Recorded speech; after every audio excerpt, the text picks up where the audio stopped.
I'm Scott Holcomb, the Superintendent of Schools. Well, the students are the best thing of it all, right? I love going to the classrooms every day and seeing what the students are up to, seeing the learning experiences they're going through, and seeing the teachers and what they are providing for the students and those opportunities for the kids. So I think it's all about what happens in the classroom. That's what I enjoy the most about the job.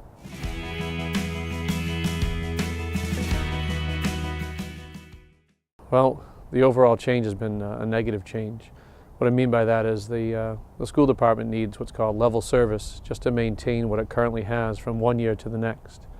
And for the 10-year projection so far, we haven't been able to maintain what they call level service funding. And when that happens, we've gone through substantial decreases in staffing because of it and reduction in student opportunities.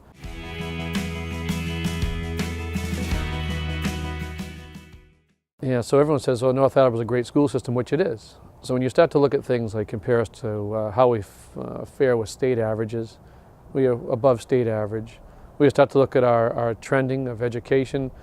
It's plateaued. It hasn't, grown or increased. But when you compare us to comparable towns, which I put out this year, you can see that we're lagging behind. What that means is the experiences for our children need to be bolstered to compare to those towns to increase academic achievement. So we have things like blended learning opportunities, the integration of technology, one-to-one initiatives for electronic devices for students to experience things that students in other towns are experiencing that our students aren't right here. Hopefully future doors will be open for them if we can do these things. So it's kind of our moral imperative to see if we can increase the number of doors open for kids versus, closing doors, which unfortunately the past 10 years of the budget have had the unfortunate result of closing doors on students instead of opening more doors for students.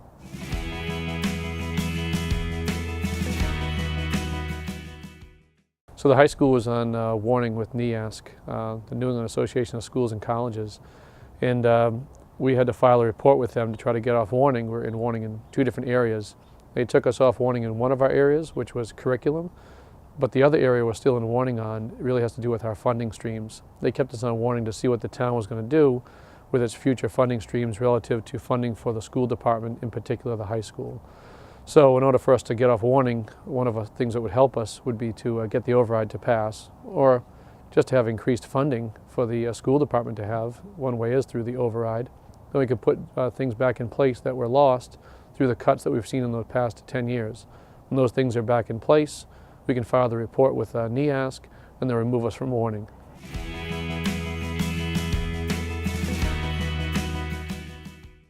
So the money for the turf field is taken out of capital improvement project money.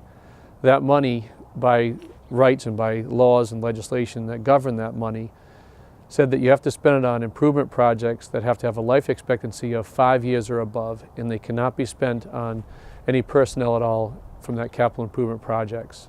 So some people think you've got this field that costs $1.2 million.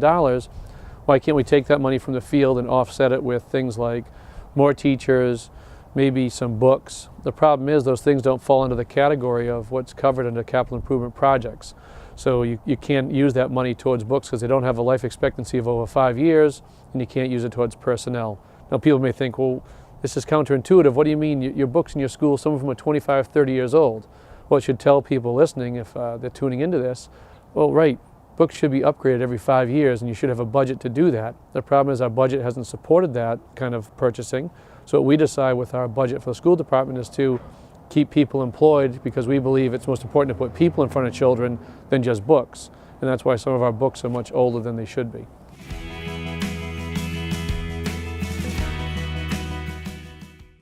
If the override doesn't pass, right now we're working with a company called NASDAQ. NASDAQ is working with our principals to do these studies for our district. They're covering things like collapsing of another elementary school, changing the model of the middle school to go to a junior high school, changing grade levels present at the middle school, maybe from 5 through 8. Basically, it doesn't help grow education. And so right now, it's tough to say exactly what's going to happen, but every one of our options isn't a good option. It's just a matter of how severe it's going to go. So it could be, again, higher class sizes we're looking at because you have to recuperate the money, as we said, $1.2 million deficit that we're facing from just level service. So what are we going to cut to get $1.2 million? That's going to be staffing. We're looking at administrators as part of that. We're looking at teachers as part of it, custodians, cafeteria workers, bus drivers. There's no unit that we have in the school department that won't feel the impact of a $1.2 million deficit that we have to find a way to cover.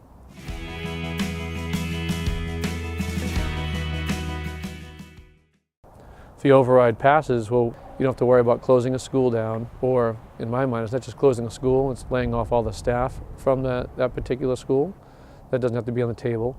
And then depending on the amount of money we receive from the override, we can expand opportunities for kids for learning.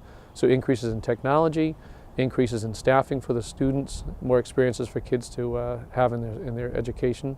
It's a moral imperative that we have to give our children the best education possible that we can financially afford. If the town can financially afford to do it, within its value it has in its property, what people make for their income, I think then they owe it to the students to be able to do that for them to increase their future. I try to think back to when they were children. Did they have to go through the things that we're going through right now as a school department? If they lived in this town way back in the 60s, in the 50s, did they see this kind of thing?